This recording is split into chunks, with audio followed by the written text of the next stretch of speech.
उत्तर प्रदेश के सहारनपुर जिले से एक बेहद ही हैरान कर देने वाला मामला सामने आया है।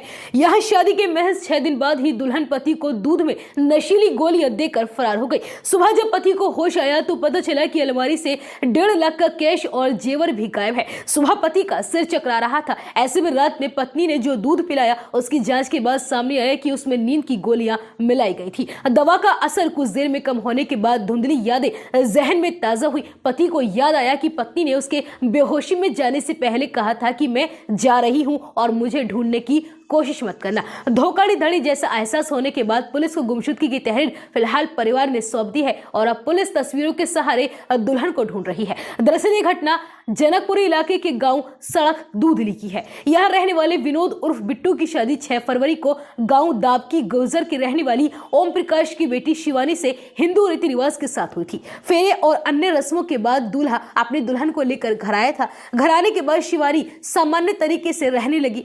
पहले 5 दिन विनोद को यह एहसास ही नहीं हुआ कि शिवानी के मन में उसको लेकर कोई साजिश चल रही है। विनोद ने कहा कि मैंने उसको बहुत ज्यादा मोबाइल पर बात करते हुए भी नहीं देखा। विनोद का कहना है कि 11 फरवरी की रात को हम अपने कमरे में सोने के लिए चले गए। मेरे माता पिता और 3 भाई बहन अपने अपने कमरों में जाकर सो गए। रात में मैंने शिवानी से दूध लाने के लिए कहा। वह रसोई से दूध लेकर आई, जिसके बाद मैंने उसे पिया और कुछ देर में मुझे गहरी नींद आ गई। मुझे एहसास हुआ कि वह मुझे नींद से जगा रही है और फिर कह रही है कि मुझे ढूंढना मत, मैं जा रही हूं। विनोद के आरोप है कि कमरे की अलमारी में करीब 1.5 लाख रुपए और शिवानी के जेवर भी थे। वह जाते हुए उन्हें भी अपने साथ ले गई और घर के आसपास शिवानी को काफी सुबह को तलाश किया गया, लेकिन उसका कुछ पता नहीं चला। परिजनों ने पहले दुल्हन के मायके पर फोन किया, लेकिन वह अपने घर भी नहीं पहुंची। दूल्हा पक्ष ने पुलिस को फिलहाल सूचना दी है और सूचना पर पहुंची पुलिस ने छानबीन कर परिजनों की तहरीर पर मुकदमा दर्ज कर लिया है।